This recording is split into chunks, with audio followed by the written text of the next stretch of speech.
Raymond Domenech a été averti de la une de l'équipe à 3h du matin et qu'il ne l'a pas démenti. Ça, c'est dingue. Mais les gars, c'est pour ça que Le les problème, gens, il est là, ils arrivé à tombent des partir nues. de là. Hein. Ils tombent de nues. Moi, je dis, mais comment vous avez pu laisser un article sortir? Et vous savez très bien que, c'est faux. c'est faux. Il a dit, moi, je ne l'ai même pas entendu. C'est la réponse de Raymond. Donc, comment un journal, il t'appelle à 3h du matin, tu sais que ça va faire la une le lendemain? C'est parce qu'il fallait un bouc émissaire, les gars.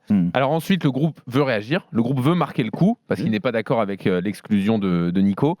Et là, comment ça se passe jusqu'à arriver à la décision de faire grève? C'est simple. Quand on voit Nico habillé en civil et partir. Ça, ils lui ont donné son ticket. En fait, ils l'ont dégagé comme une merde. Ouais. J'ai dit, les gars, on va faire une réunion pour dire au revoir à Nico. C'était pas une réunion pour protester, on va faire une réunion pour dire au revoir à Nico. Donc voilà, Nico il parle, et puis etc. Et puis moi je fais voilà, les gars, vous l'avez tous entendu, c'est pas ce que Nico il a dit, ça fait vraiment mal. Nico, voilà, on te souhaite bonne chance, tout ça. Et après, qu'est-ce qu'on fait? Commencer à parler entre nous, et un jeune du groupe, je ne vais pas citer son nom, il a dit on joue pas le dernier match. Arrête de me demander c'est qui. On joue pas le dernier match. Ah, mais j'ai dit attention, le dernier match, c'est un rêve d'enfant, jouer une Coupe du Monde. On peut pas faire ça, il y a les télés. Il faut qu'on trouve une autre solution. Faut qu'on trouve une solution.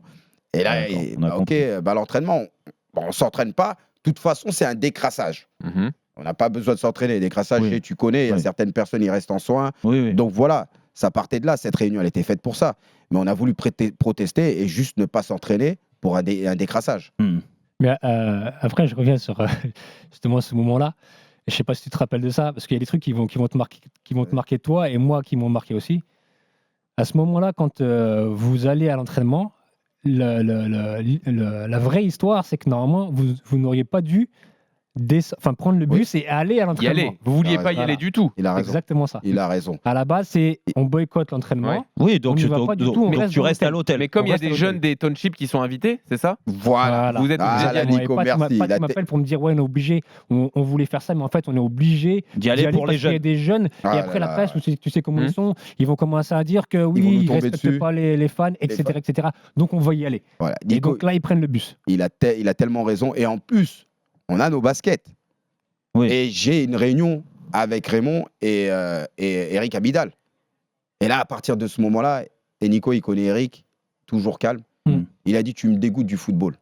J'ai honte de toi, je veux plus jouer. Je ne jouerai plus jamais pour l'équipe de France. Tant que tu seras le sélectionneur, tout ça. Et je dis Eric, calme-toi, ça va te retomber dessus. Tu ne peux pas refuser de jouer pour l'équipe de France. J'essaye de le calmer. Mais ça lui est retombé dessus parce que ça, c'est sorti dans la presse. Ah, c'est sorti? Oui, c'est sorti. Ah, presque, tu vois, presque en larmes, tout ça. Et j'ai réussi à calmer. Et j'ai dit à Raymond, j'ai dit, coach, il m'a dit, qu'est-ce que vous allez faire? J'ai dit, moi, je vais jamais trahir le groupe, mais il va se passer quelque chose.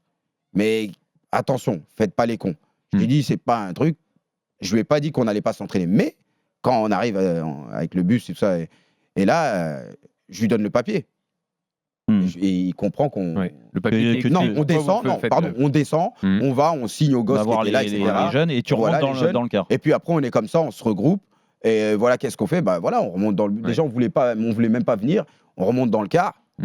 Et c'est là qu'il y a eu tout. Là, vous pensez que le car va rentrer à l'hôtel? Mais déjà, Raymond Domenech prend les clés. Le chauffeur démarre. On est là, nous, on se dit, on monte en haut. Ceux qui ont envie de faire des étirements, ou aller en salle, etc., on le fait là-haut, comme c'était prévu. Et là... Raymond, il envoie quelqu'un, il prend les clés du chauffeur et il confisque les clés. Donc là, vous ne pouviez plus rentrer. Et là, on ne pouvait plus rentrer. Et à ce moment-là... Alors pourquoi il a fait ça? Pour que vous soyez, entre guillemets, ridicule jusqu'au bout? Pour ridicule jusqu'au bout, parce qu'il est monté après dans le bus. Il a dit, vous voulez faire les gamins? Vous allez voir, ça va vous tomber sur la gueule. Et quand il est monté dans le bus, etc. Et le pire, c'est que moi, après, j'avais ce papier. Et non, le papier, après, quand Raymond il monte dans le bus, je lui dis, est-ce que tu peux me redonner le papier parce qu'il faut que j'aille le lire pour la presse. Et j'allais faire la plus grosse erreur de toute ma carrière, devant le monde entier, lire ce papier. Comme c'est lui qui l'a fait. Il y a un Dieu qui existe. Et là, il dit non, c'est moi qui va lire ce papier, vous êtes qu'une bande de gamins. Et le problème, quand après on a été jugé devant la Fédération française de football, c'est à cause de ce papier qu'il a été viré, parce que en lisant ce papier, il a été à l'encontre de la Fédération française de football.